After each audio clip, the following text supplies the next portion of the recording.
As we're getting more into depth in our EL course, do you find yourself asking, what else do I want to know about teaching English learners? There's so much I need to know before I get into the classroom.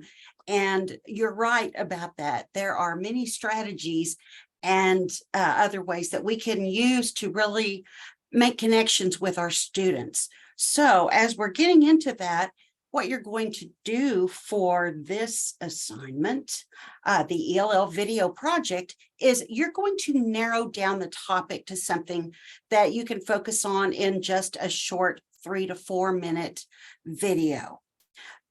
As you're thinking about your topics, especially if you haven't already figured that out, think about areas of interest. What is it that you might plan to teach if you have something particular in mind?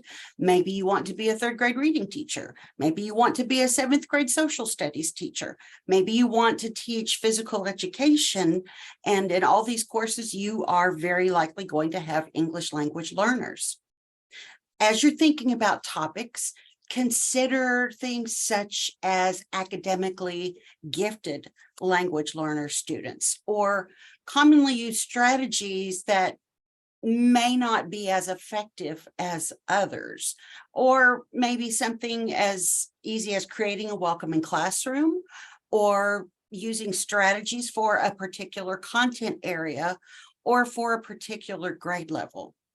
Take some time to determine what it is that you want to look into and do some research. Then you're going to put that together into a format that's going to make it easy for all of us to view that and post it on discussion board. Now to get into the nitty-gritty of what you're going to do. You've got your topic determined, and you're going to look at some videos. I've given you a few sites you can look at: YouTube, Vimeo, colorincolorado.org is a really, really helpful site. It is specific to Spanish, but even though you will likely be working with students who teach who speak other languages besides Spanish, it still is very helpful content. So I do encourage you to check out that site. There are other places you can find these videos, such as blogs, other platforms and things. And then what you're going to do with these 3 videos, and you may want to watch more than 3 videos and narrow it down to these 3, is, first of all, what's your overarching theme? Again, maybe it's 3rd grade reading, or maybe it's teaching K through 8 physical education. So what's kind of your umbrella? And then within that, you're going to identify 3 key points or 3 strategies from those videos. And that doesn't mean one from each video. It means, what are some of the overarching strategies or themes? For example, if you viewed several videos that have to do with creating a welcoming classroom, what are 3 key points that you gleaned from those videos comprehensively? So you're not going to summarize the videos and spend time on that in your presentation. You're going to just give us a very short idea of what it's about. You're going to show us on your slide, on a slide, some information about the video, including the title and the length of time and a link with it, and share briefly what you got from that. And then do that with the other 2 as well. And then as you're putting this together, think about the kind of technology that you're going to use. I did provide you a student example of a pretty well done presentation. The presentation was done on slides with audio attached to each slide so that you have to click on it each time. That is not my preference. My preference is that your presentation play all the way through, and I don't have to stop and click on anything. Your peers and I will be able to view it more easily if you're able to present it that way. If you're much more comfortable doing it with 1 slide at a time and audio with each slide, you can do that. I'm not telling you can't do that. I'm just letting you know what my preference is. So in your technology, then you're going to determine how how you're going to put together those slides and key concepts. And then you're going to begin your presentation with an introduction.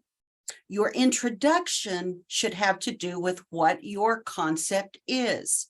For example, if your topic is about working with gifted ELL students, academically gifted students, you could begin by introducing yourself and asking us a question. Do you know how to differentiate, or have you ever differentiated in your ELL strategies between mainstream students and those students who are identified as academically gifted? You can ask us a question like that and then say that you're going to share with us 3 strategies for how we might effectively be able to do that. Or you might talk about experiences that you have had, particularly if you were an English language learner. You could bring your own skills, experience into that opening statement, and then lead into the strategies that you're going to share with us. Then we'll come back and talk about your responses to peers. So here are the point values for what you're going to be doing. Notice that each video needs only a 1 or 2 sentence summary of this. This is not the focus of your presentation. This is sharing with us where you got that information so that if we're interested and we want to go look, we have the information we need to go find that information, or to go find that video that you shared. So I did add something specific in here. Limit your discussion of each video to no more than 15 seconds. The reason I did this is because past experience of many semesters has shown me that students try to make the 3 videos the crux of the presentation, and then we'll only spend maybe 20 to 30 seconds at the end on what should be the focus. So we'll come back to that part. Again, practice with an introduction. Don't tell us, so my 3 videos are, or so my 3 main points are for my presentation. I'm going to, don't necessarily refer to the presentation. Draw us in. Imagine that we don't know you, we don't know who you are, and you're going to talk about something related to English language learners, but we don't know what yet. So the what is what you're going to share with us then in your introduction. Now your focus is going to be on those 3 key elements, those 3 strategies, and this is the crux of your presentation. You're going to be discussing the strategies, and I suggest having a slide for each of them. And just a reminder of something that you've already read about here. When you make slides, the slides should never be your exact words. They should be something of a guide or an outline to show us what it is that you will be elaborating on and discussing. So you could have 1 slide for each of your 3 strategies, and then you might talk about each strategy for 30 to 40 seconds, for example. So 15 points for all of the elements coming from all of the videos, not just 1 element from each different video. I am going to be very particular on the length. It needs to be specifically within 3 to 4 minutes. Why am I this picky? Well, for a few reasons. 1, because it takes at least 3 minutes to really share the information that you've gleaned from your 3 sources, 3 or more. You can use more if you want to. Also, because if I don't put a cap on it, then sometimes students go as long as 15 minutes. I have had students do that, and they were wonderful presentations, but it takes me a long time to get through them. Other students were not as likely to view them once they saw how long the presentations were. So it's important that you really work to be concise enough to fit your presentation to within the 4-minute time frame. Did you organize well, and did you end with the conclusion? So that's all I have, or so those were my 3 points. That's not really a conclusion.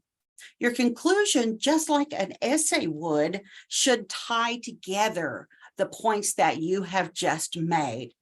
Think of this. What's the big picture? What might happen if the people viewing your presentation utilize these strategies? What might a positive outcome be of that? That's always a good, simple way to do an effective conclusion, because your conclusion is not concluding the assignment, it's concluding the information that you just shared with us.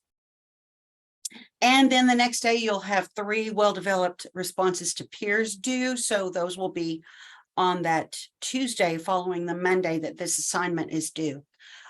Do keep in mind that at 10 points each, these need to be some pretty significant supported responses to your peers.